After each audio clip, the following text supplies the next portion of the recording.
Hi, I'm EA One More, and I'm going to talk to you about the topic of LandNav. This portion is going to cover how to read and locate your grid coordinates that you would get for your LandNav. What you would need for that is a topographical map. What we have here, this is one, but we're actually going to go off of using the sample that I made up, and then you'll have a protractor. When you're utilizing this protractor on your topographical map, you want to make sure that you use the correct scale. That is very important. And just real quick, I'll show you. So in here, you see there you start at the corner of 0, and then it goes to 100, or excuse me, yeah, to 1,000 or to 10,000. But on the outside, this is where you would get your angle of direction or your azimuth. So, but I'm not going to talk about that right now.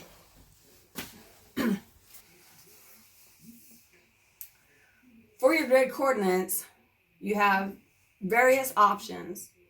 The very minimum that you will receive will be 4 digits. For the 4 digits, this will bring you within 1,000 meters, or basically 1 grid square. The way you read that is you separate this into 2 numbers, 2 full numbers. So 30 and then 53. So my very first number is, I'm going to start down here, and I'm going to go from left to right. And I read all the way over till I get to number 30. My second number is 53. So then I go all the way up to this point. And that is where I would set my protractor, and then this is the very southwest corner of my grid square. This square is going to be my operating area. Now, if I want to get more precise on my location, because 1,000 meters is a lot to cover, so you can always add 1 more number.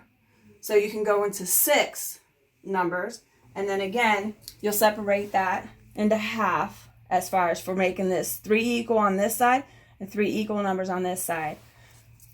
So I already found my 30. I already found my 53. I already found my beginning corner. So I'm going to go ahead and do the same thing. Now I'm going to take my protractor, and I'm going to set my 0, 0 right down on this corner. And now I'm going to slide it over. So slide right all the way to my number 5. And I maintain this in this location, and then I visually scan up to my number 7. And then you see this orange dot is where I place my location for 6-digit coordinates. We don't have all time in the world to go looking for what we're looking for. We're trying to find a target, we're trying to find a building or something. So we go with 8 numbers. And again, you do the same thing. You cut those into 4 on each side. As you see, I already did here. And then I have these 4 on this side. And then I go and do the same thing. I line this up in my southwest corner of my operating area of my grid. And I'm making sure I'm in the correct scale. And this time, there are 9 marks between the 5 and 6. So a total of 10, because you're counting 6 as number 10. So my next number is 9. So I'm sliding this all the way over to 5. And now I'm going to slide close. And this is almost at 6. So that is my 9. Now,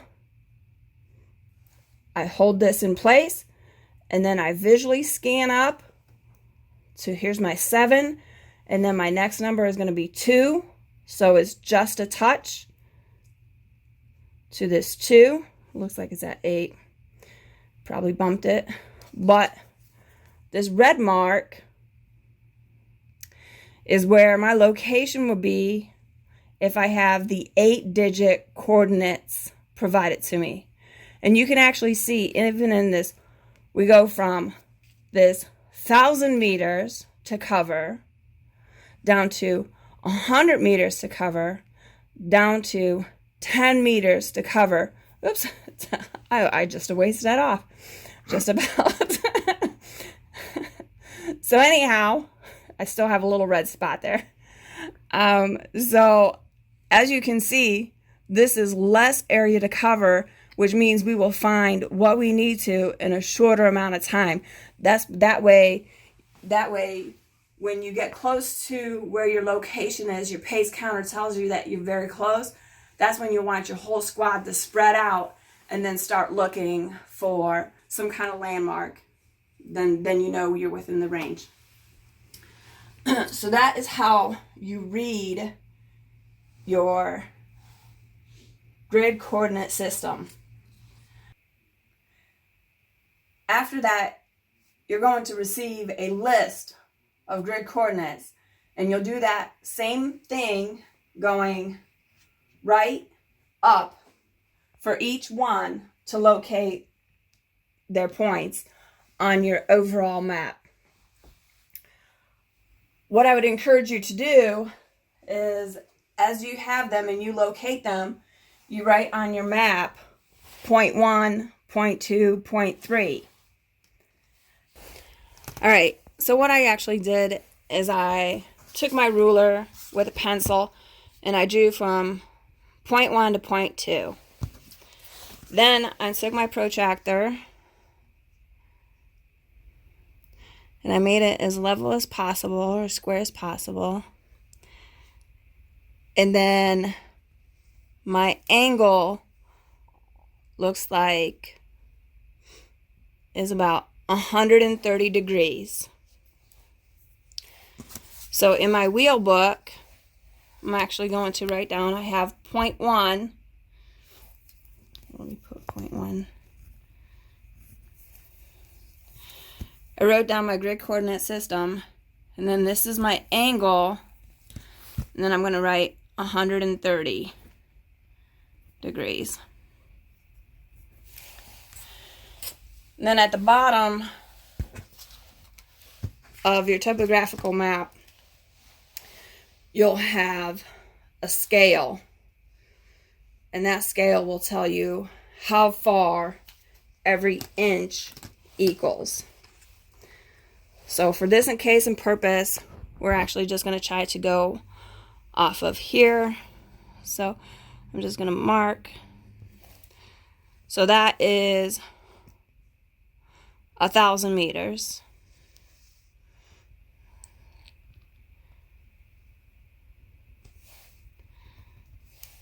$2,060.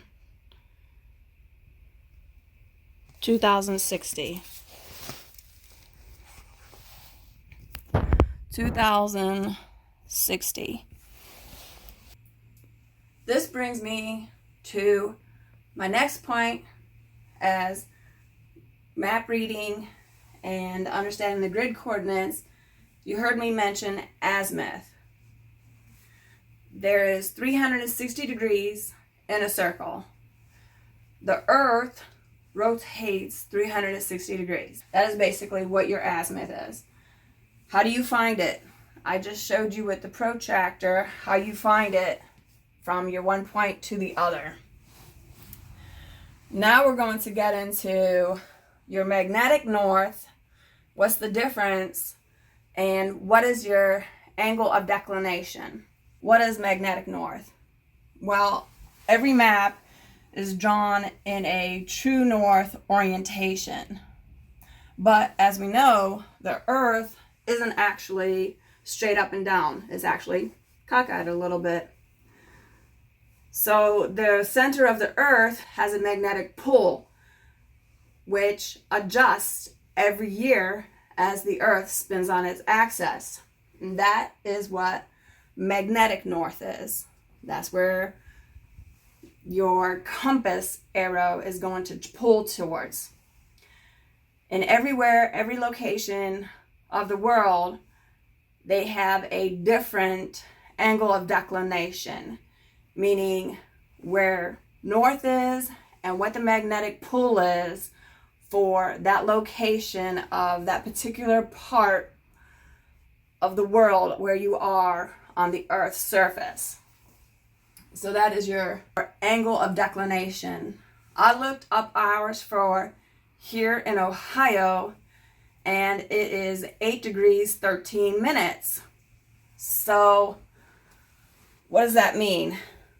As we looked up our azimuth, this is going to be off of a true north idea, but we know that we are not in a true north area, that we are going to have the magnetic declination or our angle to figure in. So that's where we go with Lars.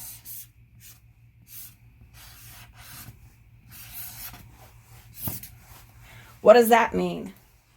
So my magnetic declination is 8 degrees 13 minutes. My angle is to the right. So Lars stands for left add. So if my angle was over on towards my left, then I would add my 8 degrees and 13 minutes to my angle that I have here of 130 degrees.